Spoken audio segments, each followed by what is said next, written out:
আমি বেডরুমে যখন থাকি অনেকটা খোলামেলা থাকি, অনেকটা আমি থাকি। সে সুপারস্টার তোমাকে আমি টাকা দিয়ে নিয়ে এসেছি আমার কথা শোনার জন্য, বিকজ তুমি আমার সব ক্যারেক্টার জানো না। অভিনেত্রী অভিনয় করবে, এটা ওর কাজ না, ওর ফিতা কাটা কাজ না। ওর সবখানে যে শোরুম উদ্বোধনী বলেন, আমি একটা রেস্টুরেন্ট উদ্বোধনী বলি, এটা একটা অভিনেত্রীর কাজ না। অভিনেত্রীর কাজ অভিনয় করা। আমি একটা আপনাকে কথা বলি, মানুষের বাসায় কিন্তু অনেকগুলো রুম থাকে, বেডরুম থাকে, কিচেন থাকে, লিভিং রুম থাকে, ড্রয়িং রুম থাকে। আমি ড্রয়িং রুমে যে লাজুক আর বেডরুমে যে লাজুক এক না। আমি বেডরুমে যখন থাকি অনেকটা খোলামেলা থাকি, অনেকটা আমি থাকি। বাট যখন আমি অভিনেত্রী থাকি, আমার ভিতরে একটা পার্সোনালিটি থাকবে। আমি আপনার সাথে ওইভাবে প্রেজেন্টেবল হব, ওইভাবে প্রেজেন্ট করে আসব।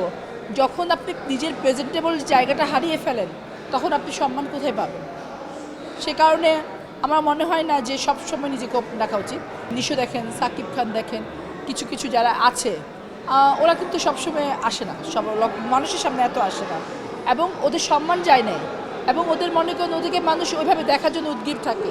বাট যারা সারাক্ষণ আসছে, আমি কিভাবে খাচ্ছি, আজকাল যেটা হচ্ছে লাইভ রিল, আমি কিভাবে খাচ্ছি, কিভাবে ঘুমাচ্ছি, কিভাবে নিজের যত্ন করছি, মেকআপ করছি, সবই যদি আমি মানুষকে দেখাই, তাহলে আমার মধ্যে আমিত্ব বলে কিছুই থাকছে না।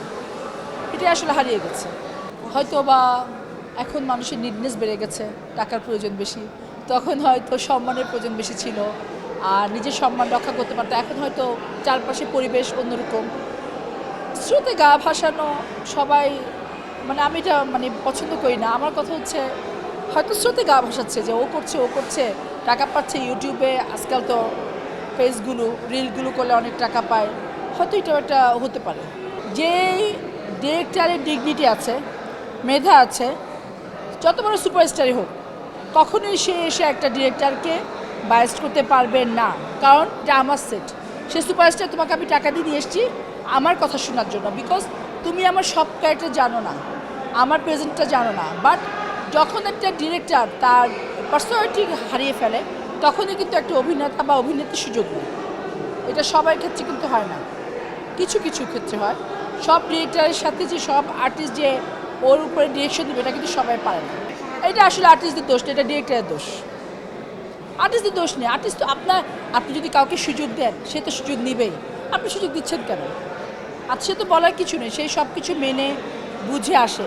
এখন যদি আপনি এসে দেখে যে আপনি কিছুই পারছেন না, এবং ওকে মাথায় তুলে ফেলতেছেন, ওর জায়গাটুকু থেকে আপনি ওকে এক্সেস বেশি দিয়ে দিচ্ছেন, তখন তো সুযোগ নিবে। এটা যে কোনো মানুষই। ডিরেক্টর যখন সেটে আসতো, ব্যাপারটা অন্যরকম হতো।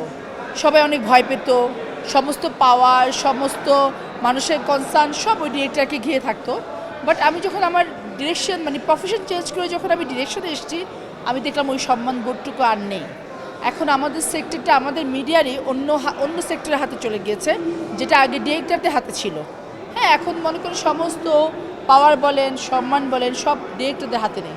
জাস্ট আমার কাছে মনে হচ্ছে ডিরেক্টররা থাকে না, একটা জিনিস ম্যানেজমেন্ট হয়ে গেছে, পুতুলের মতো, কি একটা ম্যানেজারের মতো সব কিছু করছে। হ্যাঁ, তারা যে ক্যাপ্টেন অফ শিপ ছিল সেটা নেই। ওই ক্যাপ্টেন অফ শিপ, যে শিপ থেকে তারা সরে গিয়েছে, এখন শিপটা চালাচ্ছে আমাদের সেক্টর, অন্য সেক্টরের লোকরা। আমি নাম বলতে চাই না। আমরা যে একটা ডিরেক্টর একটা সেটে কতটা মেধা, কতটা পরিশ্রম করি, এবং সে অনুপাতে আমাদের ডিরেক্টররা কিন্তু সম্মানীটুকুও পায় না। সম্মানীটুকু যদি বাদ দিই, সম্মানটাও পায় না। আমরা একটা আর্টিস্টকে 3 লাখ টাকা দিচ্ছি, 2 লাখ টাকা দিচ্ছি, 1 লাখ টাকা দিচ্ছি, বাট একজন ডিরেক্টর সে অনুপাতে কিছু কিছু ছাড়া, আমি যদি এভারেজে ধরি, সেরকম টাকা তারা পাচ্ছে না। বাট পরিশ্রম কিন্তু সমান হচ্ছে।